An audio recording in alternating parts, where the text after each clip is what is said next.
Okay, so you remember last time when I said that I was doing this while I was at university? Well, as I'm writing this, I'm currently putting off an assignment, so I hope you appreciate my effort. Welcome back to my devlog about a game where the story is based around speedrunning.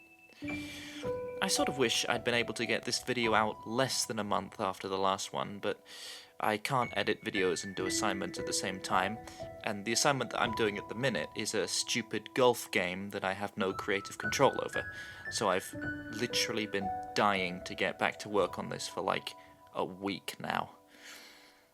This month, I've been working on the player's moveset. I already had a sort of prototype for the moveset, which you can see me using in the last video, but it was lacking in my opinion. Mainly just because I didn't have enough ideas for them yet.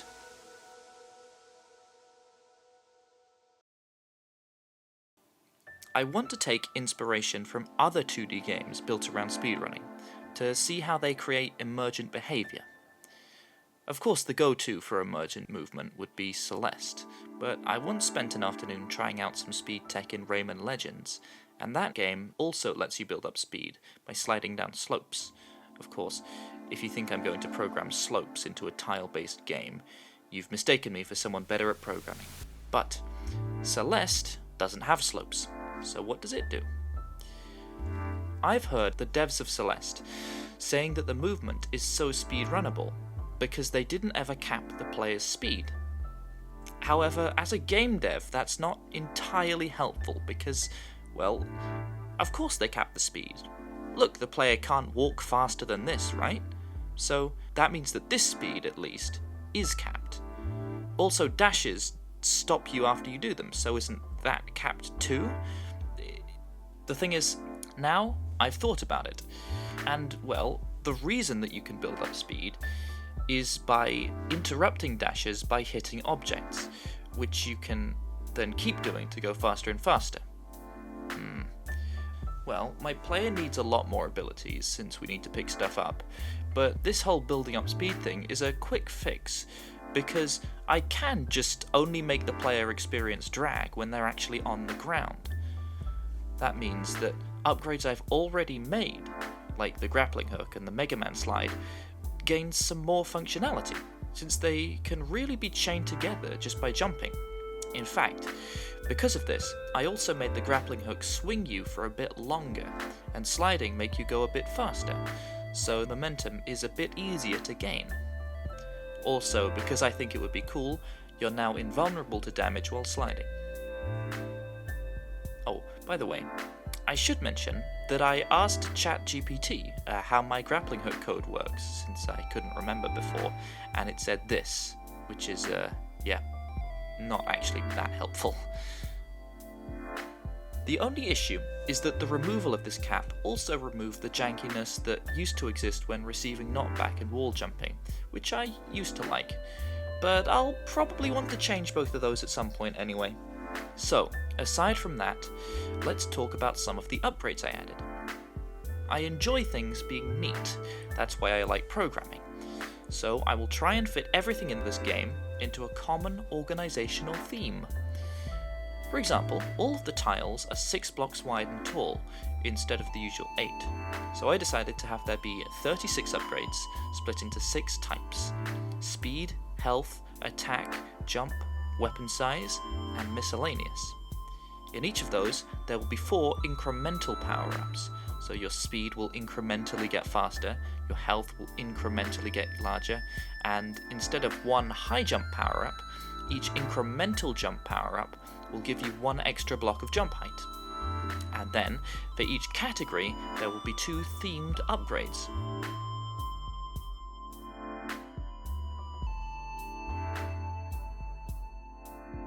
While making the incremental power-ups, I realized how I can make this moveset stand out from the others.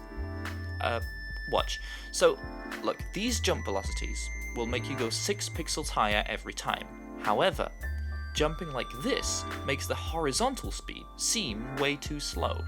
So, if you try and scale the player's walking speed the same amount as your jump height, you just go absolutely flying around.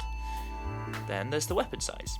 You can't go absolutely flying around with this tiny little thing, so maybe if you have all 4 weapon upgrades, you can just do this. Yeah, I think this is a good direction to go. In fact, if I make one of the things that miscellaneous incremental upgrades do be extending the grappling hook, then whoa! Now that is fun.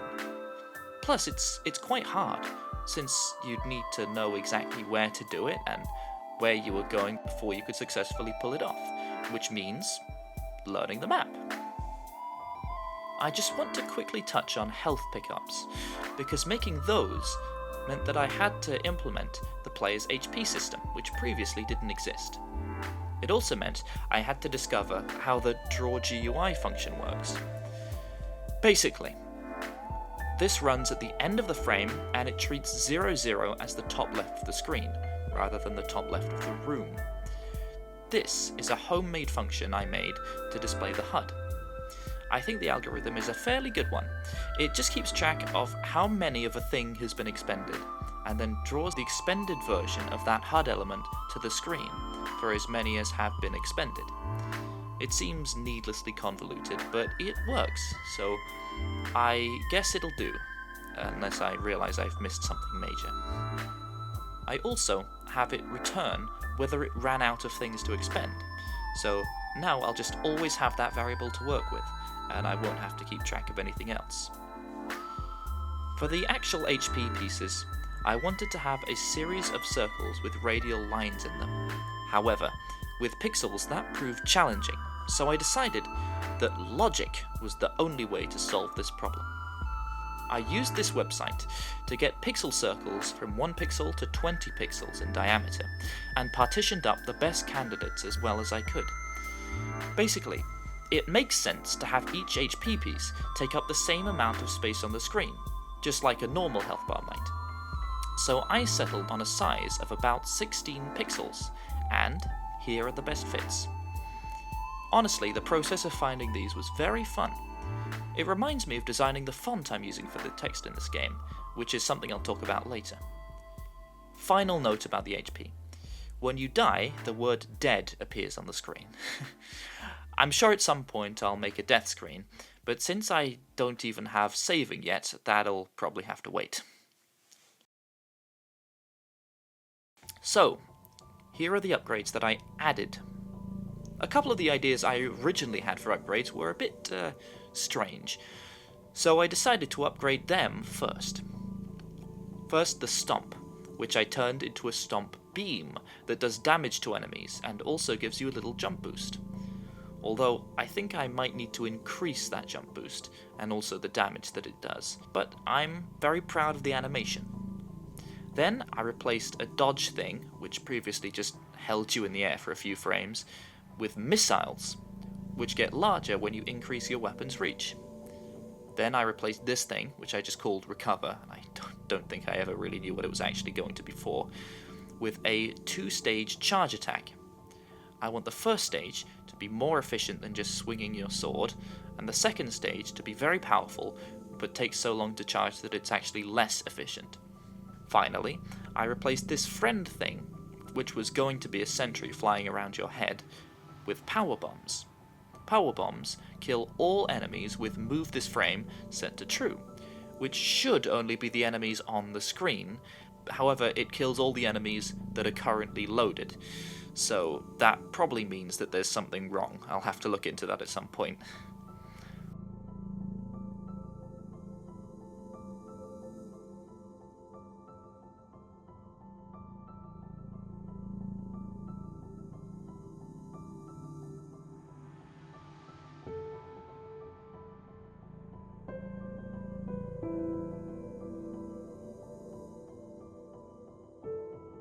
So these are all weapons. However, I also tried to make them help the player with movement. I added a little Hi-ya boost when attacking, and when you gain the charge upgrade, it can even boost you up to the point where you can gain another tile's height. You can also use it to stop your upwards momentum and to scale walls with the wall jump, if your timing is good.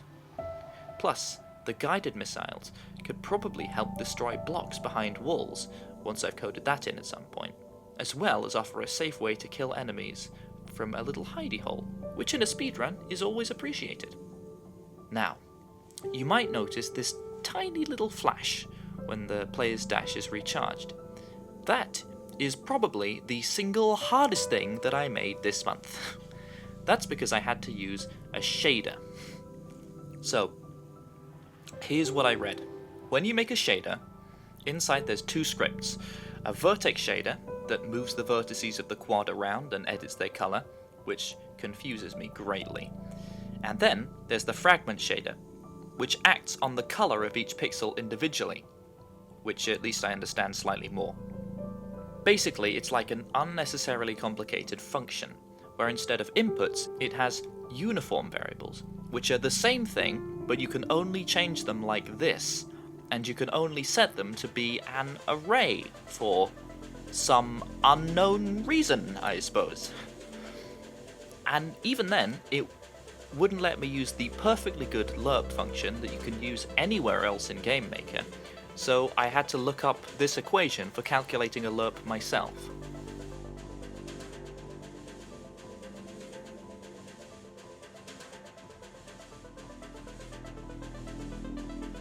Okay, I have ADHD. I see a paragraph like this, and if I don't have 100% concentration, I just go, yeah. Okay, that's the end, cool. Yeah, I think I understand this now. I don't think this is the last I'll see of shaders or of this godforsaken documentation. But on the plus side, I can now make anything flash any color. That means the enemies can flash when they're hit, and the player can flash in a sine wave when their attack is charged.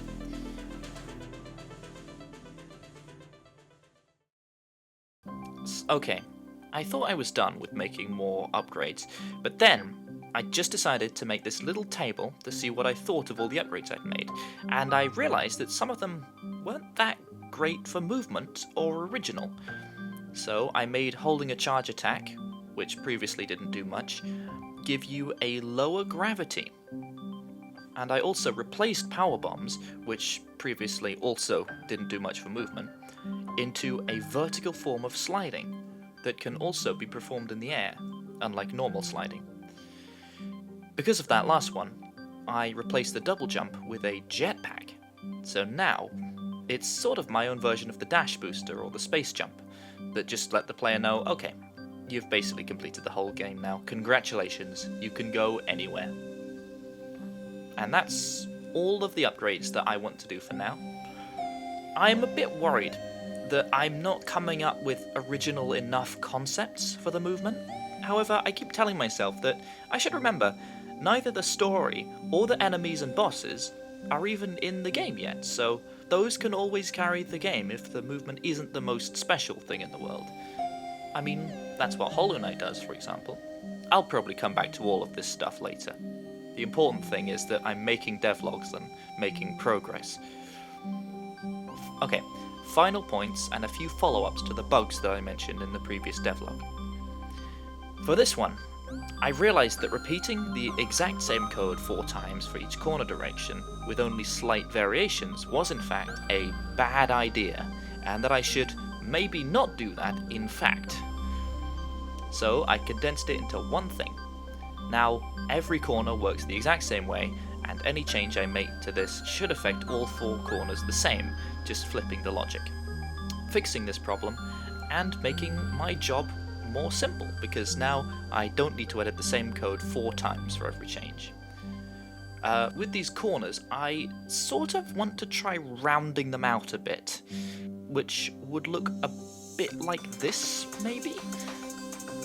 Should be simple? We'll see. Expect more about this in the future as well.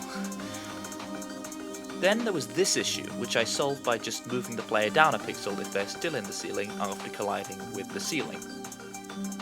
Let's just hope the player can't get stuck in the floor, because this will make them go further into the floor.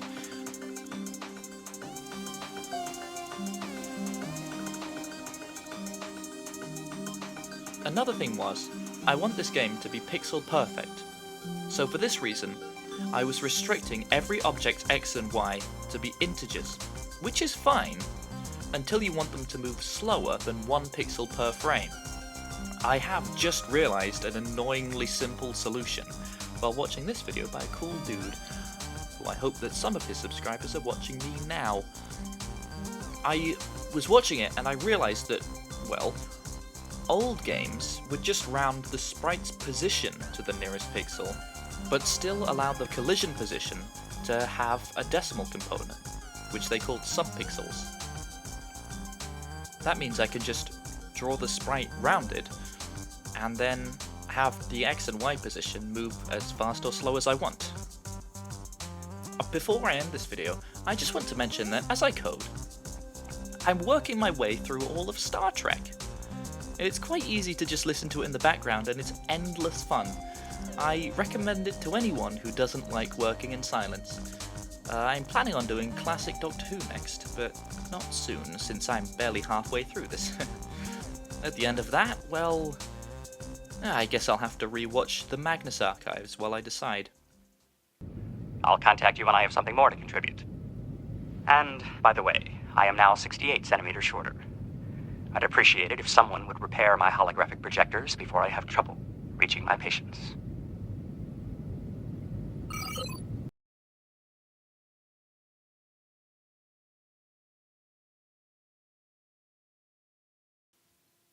And well, that's the end of the video. But not quite. You see, I have a bit of a cliffhanger for you because I have now thought of a premise for the story, one that I quite like. Okay, here's the backstory. 3 days ago, a mining operation was sent to a deserted island, and the mainland immediately lost contact with them. You are sent to the island and discover that time has progressed nearly a generation since they arrived here. Apparently, they keep reliving the same day and night over and over again. However, they can still build things and have children and stuff, so they've just carved out a life for themselves. Can you feel how much I've been watching Star Trek yet? And then, when you defeat the final boss, all but one of the NPCs has forgotten about you. And then that NPC is like, hey, maybe stuff's different now. Also, the faster you go, the more dialogue options we'll unlock with people, and stuff. I've even come up with a map of the island, and some fun Axiom Verge style names to match. You ready? Here they are. Hey, no peeking. They're not finished yet. You'll have to wait a month to see them in more detail. Final thing, I made some music for the game. A possible soundtrack for the floating city of Quoma.